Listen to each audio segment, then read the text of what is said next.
The biggest red flag first rounders, guys that are getting first round hype, but we've got some red flags on them. Yes. Either the data, something is saying buyer beware on these guys. You wrote this up for the Washington Post. You had 5 names. So let's just get to it. I mean, we've talked about Rashon Gary quite a bit on this show here. Rashon Gary from Michigan. Rumors are that he's actually dropping, though. That's if you truly believed the top 10 hype. Now there's more mid-first round hype for Gary. Maybe he should just slot in where he belongs in that 48 to 50 range where we have him on the draft board. Yeah, I mean, I would hope that cooler heads will prevail, more sane, reason will prevail here at some point and realize, hey, you're just drafting a guy who is freakishly athletic, who doesn't necessarily know how to play football yet. Has not translated to a football field, which is pretty good second round value. Which yeah, that's fine. Then it also would terrify me. If I'm drafting him in the first round, that's my guy, and I'm asking him to all of a sudden figure it out at the NFL level against the best offensive tackles in the world. So I do think there's a lot of red flags, and the biggest one is just that even obvious pass rushing situations, you go back and you just look at the one times when he should be winning, when he knows he's going to rush the passer, get after the quarterback, no other job, and he just has nothing more than a bull rush. When you have nothing more than a bull rush, you're not going to keep offensive linemen can sit on that at the next level. Yeah, so again, we like him enough to call him a second rounder because there's enough physical tools.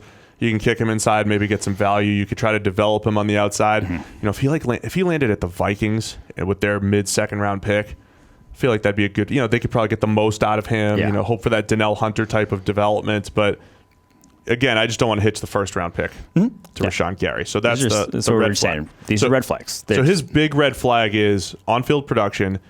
Even when we try to give him the benefit of the doubt, put him in these just must-pass rush situations, the grades aren't that great. Let's get to the quarterbacks. Daniel Jones from Duke.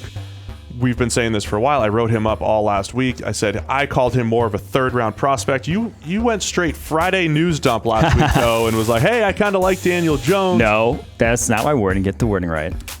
It was I don't hate Daniel You don't Jones. hate Daniel Jones. Okay. Because the pendulum swings so far one way or the other that a lot of people are just all over him, the Giants for liking him. I'm saying there are reasons. There are reasons. Of course there are reasons. On tape. Yeah. There are reasons that are very valid to translate to the NFL. There's just the big red flag in terms of he's never led a high-level offense. Like, you're trying to say the reasons are you're making excuses for bad play. You're not making excuses for good play why it's not going to work. You're making excuses for bad play why it's going to change. That to me is a red flag in and of itself. Oh, here's this bad play. Here's an excuse why it'll change. Well, that's not necessarily always going to happen. The fact that he had terrible situation there at Duke, there's no denying that. His receivers were awful, dropped a ton of passes, one of the bottom 5 offensive lines in terms of pass blocking efficiency in all of college football. Both very bad, both a terrible situation. But the thing is, he didn't completely overcome it. Like he wasn't leading that group to a winning record or anything special there at Duke. It was still bad. And he had back-to-back years of grades in the 60s, which isn't even putting him on the draftable radar coming into the year. Mm-hmm. Then he has 3 games to start 2018, one after an injury. Army, Northwestern, Virginia Tech, where he graded 90 plus, over the course of those 3 games, where he looked great, and that put him on our radar as this, pretty good-looking mid-round guy, right? Like let's see what he does. Then he comes back down to earth. I know he dealt with a collarbone injury and all that stuff, but when you add the whole thing up, and even when I'm writing out strengths and weaknesses and stuff, it's like, yeah, he'll stand in there and make a throw, and he throws with a little bit of anticipation, and he's okay at the quick game. He's just pretty good at a bunch of stuff that make me think he's kind of a day 2 guy. Exactly. But there's nothing on his tape that says, man, this guy's got top 10 to 15 quarterback potential. Where even Josh Allen last year, who we were like, come on, guys, he's not accurate. He shouldn't be going number 1 overall.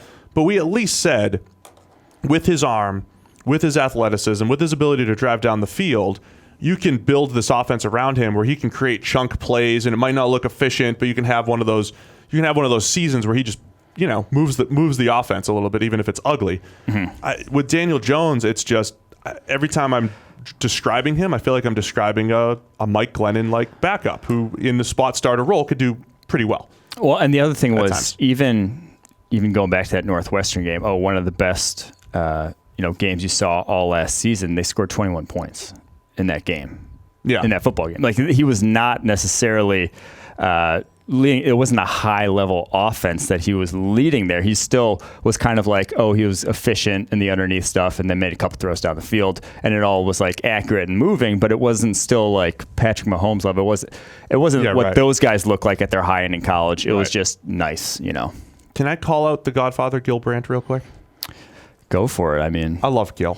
And I don't think he's listening, but maybe. I've said on here before, one of my professional goals is to have so much cachet, right? Be so successful that I could be an old man and tweet whatever I want, and people are like, oh, that's just Steve. I mean, he's past his prime. Everybody knows it, but look at Steve. I mean, he's just tweeting away whatever he wants, whatever social media form they have in the 2040s or whatever, and that's me, 2060s, whatever it is. So Gil, not only did he compare him to Peyton Manning, supposedly, like I said, he just reminds me of Peyton Manning. Yes, Peyton Manning coming like not just mannerisms. Mm-hmm. And there are plays on film. Did you notice the shotgun play action shotgun plays? He looks like he just watched Peyton film, and he's taking the shotgun. He's got his feet, little pattering feet, and he's fakes them. And it just looks like Peyton Manning. He looks like he's trying to emulate Peyton Manning. Nothing else about him looks like Peyton Manning. Accuracy, decision making, timing, footwork, other than when he emulates him from the shotgun on that one play. The decision making was the biggest one. It was just even some of the really nice throws that I saw under pressure. I was like, damn, I'm not sure he saw that linebacker. It just like somehow got over that linebacker. Like, he probably should not have thrown that. He's got a couple good ones though, like where the big frame thing that we kind of think is overrated. If you do throw through contact and stuff like that, there's something to that. That was why I initially made that Nick Foles comparison. He is able to get the ball down the field when he's taking a hit. Very impressive. Foles does that. There's a couple plays where he's pretty much wrapped up and he makes a play down the field. I mean, there's some nice plays like that from Daniel Jones, but man, he just doesn't do anything exceptionally well. I will say the thing he does exceptionally well is actually going to be the biggest red flag for the guy who's next on our list, Drew Lock, which is Drew Lock. The thing he does exceptionally well is his ability to navigate a pocket and collapsing pockets. Eyes up. Yes. Still find guys, and plays where other quarterbacks you might say, oh, that was pressure. It doesn't look like it with him because of the way he moved in the pocket, the way he looked unfazed doing it. So that's nice. That's what you want to see translating to the NFL, because it only gets harder. You only see tighter pockets. Guys are only getting pushed back in your face more and quicker at the NFL level. Drew Lock was complete opposite end of the spectrum in terms of his left tackle started riding a guy 9 yards deep, and he'd fade 3 yards to his right because, he wouldn't take a step up. It was just his movement in the pocket was terrible. Was seeing ghosts when there weren't any. His offensive line would be perfect protection. He'd be bolting. He just did not have the pocket presence that when that did happen, he would throw, it would be off balance. That's when his inaccurate throws, when he could step in a clean pocket and just deliver. He has arm talent. He has a cannon for an arm.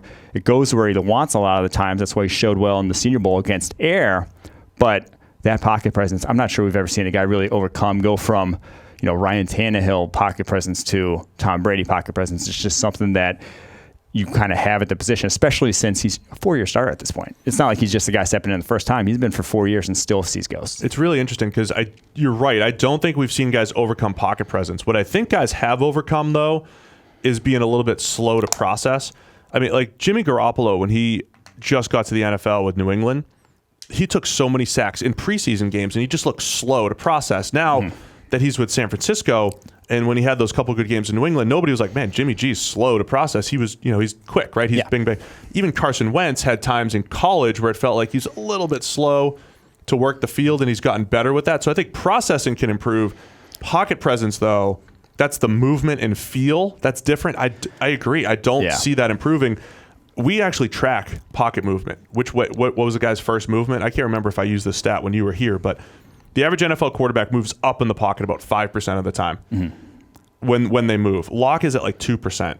They were very, very rare. Most of his movement is laterally, like you said, left and right and backwards. That is a huge red flag. You need to be comfortable moving up in the pocket and stepping up. And there's like 2 or 3 plays on tape that look good. But other than that, I don't love it. And I don't love his footwork. He'll make, for every spectacular throw that he makes off balance, he misses one when off balance. That was why I made that Jay Cutler light comparison for Drew Lock. I think there's a lot of that. So I just think Lock has a lot to overcome despite all that arm talent. So wouldn't take him in the first round. All right, next guy, Paris Campbell, wide receiver from Ohio State. Is he anything more than a souped-up version of Tavon Austin? No, that's the red flag. Is he was utilized in this role that was not translatable, I'll say. I mean, if you're expecting, we even touched on the Andy Isabella thing. If you're expecting a true X, that's not going to be Andy Isabella. Paris Campbell's not even going to do what Andy Isabella brings to the table in terms of that secondary type of receiver who can be a downfield threat. He is a pure gadget. That is what he was at Ohio State. Almost a third of his catches this past season were screens. And so just throw those out the window if you're not the pure screen guy at the NFL level. Now, he probably will be. He is athletic. He is fairly good after the catch, but I wouldn't put him in the special category after the catch. Again, most of his broken tackles still came on screens. He wasn't breaking a ton of tackles on normal throws, normal underneath throws, and he just didn't do anything down the field. 22 total targets. Screens and drags. 10 plus yards down the field. Screens and drags. Pure, never had to beat coverage once, in terms of actually set up a DB with a route and then win. Even his go routes, even his big plays down the field, he ran in a straight line from the slot past like a safety. That's it. The other thing, too, his drop numbers in isolation aren't that bad, right? He had 5 drops in 2018, 5 in 2017, though he had 5 on 46 catchable passes. That is actually kind of bad in 2017. But his overall career, 13 drops on 145 receptions, that's not disastrous.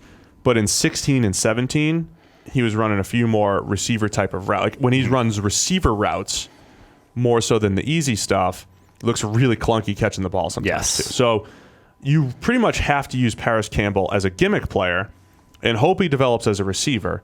When there's so many well-developed receivers in this class, that's the red flag. That's it. That's a major red flag. Whereas I think if you get Paris Campbell in the 3rd round and you have a game plan for him, it's the same thing with Tavon Austin. If you had Tavon Austin in the 3rd and you had a game plan for him, it's not the worst thing in the world. If you pick him at 8 and you don't actually have a game plan for him, it's a disaster. If you pick Paris Campbell in the 1st round, even if you use him as a gimmick player, it's going to be tough to get all of the value out of him. Mm-hmm. Like the way the Patriots used Cordero Patterson last year. You could get value, but man, 1st round value, that's the risk with Paris Campbell. Yep, that's what we're driving at. All right, let's wrap it up. Running back, Josh Jacobs. I was on NFL Network. They gave me a chance to... you take this one then. You go. Run with it. I gave all the PFF takes, essentially. Mm-hmm. They said, Josh Jacobs, how high would you take him? Why is he number 60 on your board? I'm like, oh, look, there's people in the building that want to make him lower. That's George and Eric. I name them right here because they said, I didn't name you guys. Or you guys didn't name me on NFL Network. George and Eric said, man, don't put anybody above the 4th.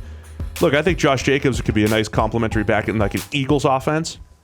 Not only do they need a running back to go with Jordan Howard, but they have already got 2 tight ends, a deep threat in Deshaun Jackson, a contested catch guy in Alshon Jeffrey, a slot in Aguilar.